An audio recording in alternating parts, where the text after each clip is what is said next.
Live from Las Vegas, it's theCUBE, covering NAB 2017. Brought to you by HGST. Hey, welcome back everybody. Jeff Frick here with theCUBE. We're at NAB 2017 in Las Vegas, California. 100,000 people, all talking about broadcast industry, media industry, and tech. Met is the theme because the technology is completely interwoven in with media and entertainment. And we're excited to have a great representative from the Hollywood section manager, Society Motion Picture and Television Engineers, that's a mouthful, Steve Wong. Steve, welcome. Welcome, or SEMTI, that's the easiest. SEMTI, I'll go with SEMTI. He's from SEMTI. All right, so you had an interesting talk earlier about blockchain. It's interesting, we've been here for 3 days and a lot of conversations of kind of similarities with trends we're seeing at other shows that we cover with democratization of data and access to the data and abilities of cloud and integrated security, but we haven't really talked about blockchain, but I think that's kind of funny that now we're hearing the blockchain conversation come in as we hear in many places. Where does blockchain fit? You know, it's really interesting because, originally I heard of a blockchain for folks in the financial industry, and that's where the real big push is, and a lot of VCs were talking about blockchain.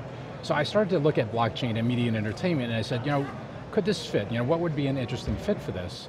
And when you look at making a movie or a television program, it's just a lot of transactions. And that's where blockchain is absolutely perfect. Right. Blockchain is basically a general ledger entry. So when you think of why is that important? I look back to the origination of content for moving images, and that's a feature film script or a television script. Right, right. So imagine when you write that, the first thing you do is you go and you register it with the Copyright Office. So my thought is that's your first chain in that link of ownership. And so the next thing you do is you want to option that script off. So you're going to send out a document, a PDF, to your agent, he's going to send it out to a bunch of other agents, and then you'll have a track record of that next transaction, whoever received that. Right, right. So as you go down through that production, I envision being able to tie back to that original ownership of that script, whoever options the script to go out into the production, to actually take that all the way down to the storage, to the camera, and be able to pull even all that metadata together, link it to the ownership into that chain, all the way to the distribution to the actual viewer at the end of it. Yeah. So. The greatest descriptive term I've heard of blockchain is trust as a service, right. Which is really an interesting way to coin it. And what's interesting about this industry is the transient nature of the way kind of groups of people and resources are assembled around a particular project, the script in which you described. They create this asset, and then they go poof, they go back from whence they came. So it really that's begs, the challenge, right? Right, it begs for better trust solutions. So imagine you get a deal with a show, and they say, you know what, we're going to pay you a rate, but we're going to give you a percentage of the back end. And you say, fantastic, and then you go on to your next project. How do you find that out? Right now it's really difficult to track that all the way back, residuals or whatever. This would be an easy way to basically see who's seen it, who gets paid, what you're owed, and everything else. Now it's pretty crazy now, you said before we turned on the cameras that it's all very, very still old school paper-based at this point in time. That's the crazy thing about, you look at other industries, and I touch a lot of industries, and you think, wow, we've got basic things such as, when I start with an employer, I can go online and download all my stuff, and I never touch paper. But even today in the television industry and the motion picture, for 99% of it, it's all paper. So basically all my stuff, I have to physically give them and fill out documents. At the end of the day, a PA checks me in when I show up, a PA signs when I send out, and on a piece of paper, they send it in a football back to the financial office at the show, and they do all this thing manually. It's coming to where it's they're doing digital onboarding, but all this stuff is still paper. Right. Because really it's like we've been making movies for the last 100 years. So. Right. And yet we're surrounded at this conference with hundreds of thousands of square feet of new technology and new innovation and computer-based stuff and IP-based stuff and crazy cameras and 360 cameras and 4K and 8K and HDTV.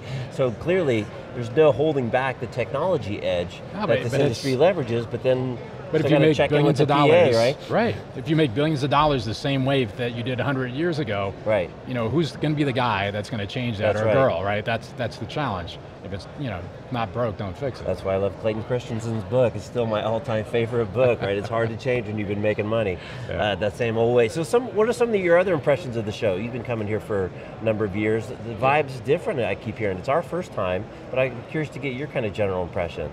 The interesting thing is, again, following the trends in other industries, it's moved to a true digital IP workflow. So I'm seeing that really starting to materialize around here. I think that the challenge is, when I started off 100 years ago on television, I was a de facto MIS manager and director of research at ABC. And back in those days in the 90s, I connected our sales team to the internet, and they can actually send emails to the buyers, and that was like a big jump. That was a bad day though, in hindsight. Yeah, so you see folks that understand video and BNC cables and things like that. Right. You have another group that understand Ethernet, and IP, and they have always been in two different worlds. At every TV station, you have your IT guy that would never touch the broadcast equipment. He was forbidden there, a long time ago. Right. But by now you see that merger, where you really have a manager or a VP that understands video and understands IP and says, there's a better way to do that. And it's secure nowadays, and if you take the right precautions. So that's the trend that I've seen change around here, because the cameras are all digital, right? Right. Everything is digital along that path. Why would you have to go back to video? Right.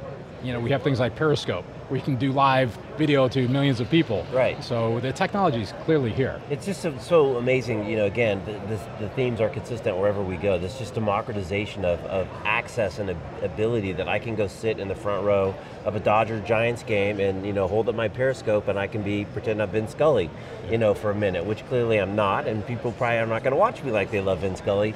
But it's just so interesting that at the low end, there's so many tools available for people, for creators, so that they just have access to they didn't have before. At the high end, I mean, the amount of stuff in this conference, again with the 360 and the VR and the IR and the 4K and the 8K, it's fascinating. But I sometimes wonder, is it too much? Are we still managing, the storytelling?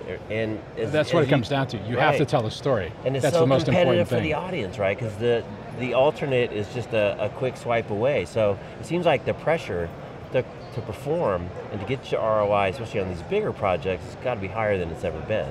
This is an interesting thing, because what we've seen in Hollywood is an increase of production. It used to be, you'd wait for a TV season and they'd pitch the shows to the advertising agencies in New York. But now with the increase of Netflix and Amazon, there's always a season, because they're always buying things, or whatever, YouTube channels. You see YouTube stars that are making money, and that's a valuable audience now, where people are saying, I'll just watch YouTube tonight and see what's going on there from the people I like to follow. Right.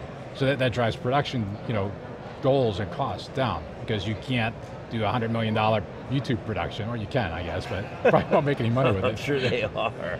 But the other thing, it strikes me is the compression around for feature movies around the opening weekend, because there's only 52 weekends a year, and some of those are probably not so great, and from a marketing point of view, and this just compression to make that number, because the next weekend or 2 weekends from now, it's another movie, or it's another movie, or it's another movie, and so it seems just crazy. On the other hand, the long tail opportunities with VOD and multi-forms of distribution, multi-language, multi-format, multi-channel, are bigger than they've ever been before. So it's this interesting dichotomy in terms of the way the market's evolving. The interesting thing, because of that pressure, we see a huge growth in analytics.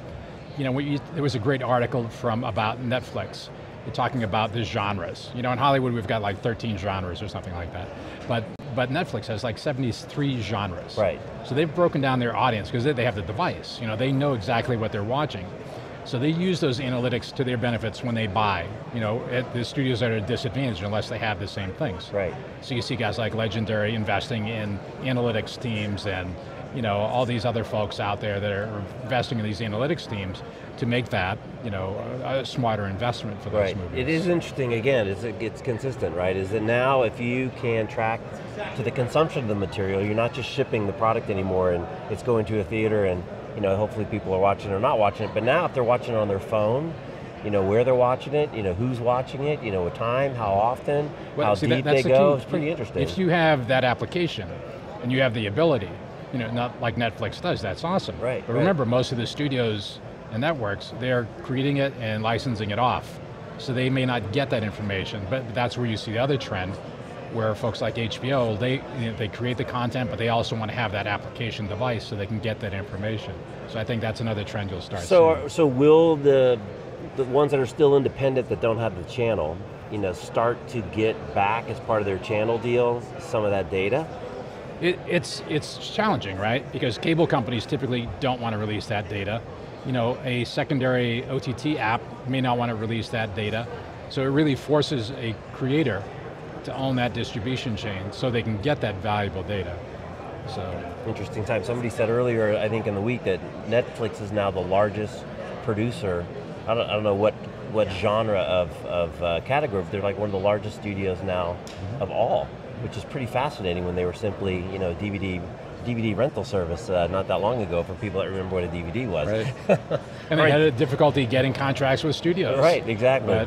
So make your own, I guess that's the ticket. There you go. All right, Steve, so I give you the last word as you look forward to 2017. If we meet again here next year, yes, what do you think the topic's going to be?